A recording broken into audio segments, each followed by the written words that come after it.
Hello बच्चों, तो इस वीडियो में आज हम देख रहे हैं class 11 chapter 2 relation and functions example number 7। Let A is एक सेट है जिसमें 6 एलिमेंट है 1 2 3 4 5 6। Define a relation R from A to A, यानी ए से ए में ही इस सेट से इसी सेट में आपका रिलेशन डिफाइन किया गया है। और कैसे कि आपका यहाँ पे ऑर्डर पेयर आएगा किस तरीके से कि y equal to x plus 1। तो ये x वैल्यू आप कहाँ से लोगे, इस सेट से लोगे, इसमें पुट करोगे, सॉल्व करोगे तो वैल्यू किसकी आएगी, y की आएगी।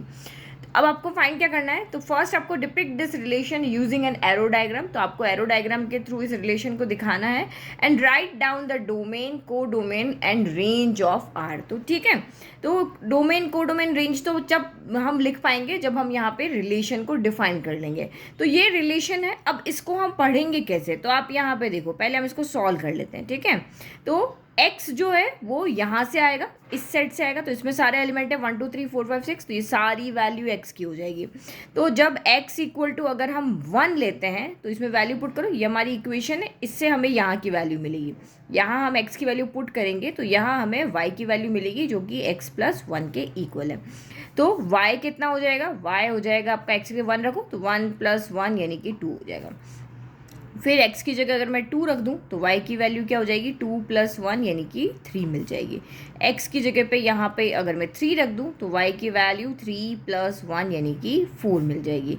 x की जगह पे हम 4 रख लेते हैं और ऐसे करके हम सारी वैल्यूज़ के लिए जो इस सेट के अंदर, इस सेट के अंदर जो सारी वैल्यूज़ है उसके लिए सॉल्व करेंगे। तो x इक्वल टू 5 रखोगे तो ये आपका 5 प्लस 1 इक्वल टू 6, और x इक्वल टू 6 रखोगे तो y इक्वल टू 6 प्लस 1 यानी कि 7 हो गया। तो ये हमारा यहाँ पे क्या बन गया, यानी कि हमारा ऑर्डर पेयर बनेगा। तो किस फॉर्म में बनेगा, जो रिलेशन है वो हमारा इस फॉर्म में बनेगा। जब x 1 रखा तो y 2 आ रहा है, जब x 2 रखा तो y 3 आ रहा है, जब x 3 रखा तो y 4 आ रहा है, 4 रखा तो 5। ये देखो यहीं से लिख रहे हैं 1 2 2 3 3 4 4 5। अब यहाँ पे फिर आपका हो गया 5 6 और लास्ट में हो गया आपका 6,7। तो ये हमारा यहाँ पे रिलेशन बन गया।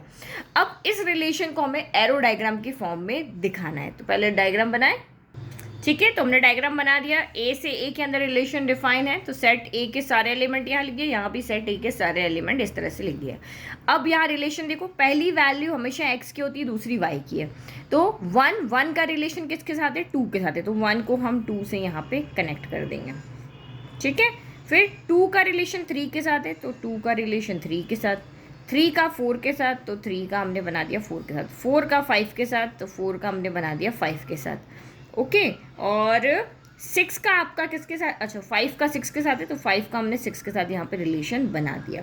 नाउ देखो, अब 6 तो यहाँ पर है लेकिन 6 का रिलेशन 7 के साथ है, तो 7 तो यहाँ पे है नहीं, तो इसका मतलब हम यहाँ भी नहीं लिखेंगे क्योंकि हमारा रिलेशन ए से ए के बीच में था, लेकिन इस वाले सेट में हमारा 7 है ही नहीं, तो ये यहाँ पे ऑर्डर पेयर नहीं आएगा। तो इसको सॉल्व कर लिया, बट ये आपका यहाँ पर नहीं आएगा क्योंकि इस सेट के अंदर आपका जो है वो 7 नहीं है।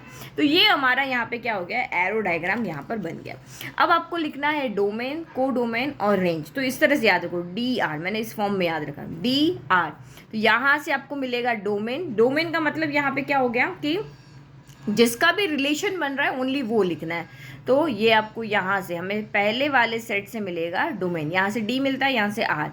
तो इसमें किस किस का रिलेशन बन रहा है, तो 1 का, 2 का, 3 4 5, बस इन्हीं का रिलेशन बन रहा है। तो इसीलिए हम डोमेन के अंदर 1 2 3 4 5 रखेंगे।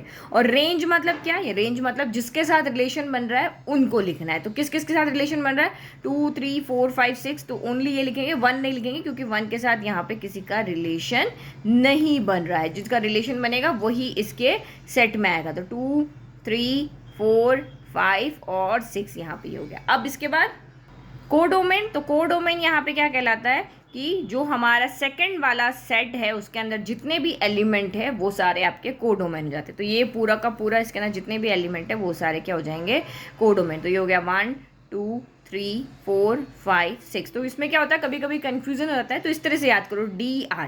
तो जिसका रिलेशन D से R के बीच में बन रहा है, तो जिसका रिलेशन बन रहा है वो डोमेन में आएंगे, जिसके साथ बन रहा है वो रेंज में आएंगे, कोडोमेन में सारे आएंगे, चाहे रिलेशन हो चाहे ना हो, लेकिन वो इस तरह वाले सेकंड वाले सेट के अंदर एलिमेंट्स होने चाहिए। तो इस तरीके से हम एग्जाम्पल नंबर 7 को सॉल्व करेंगे, और ये बहुत इंपॉर्टेंट क्वेश्चन है, इस तरह के क्वेश्चन एग्जाम में आते रहते हैं। Thank you.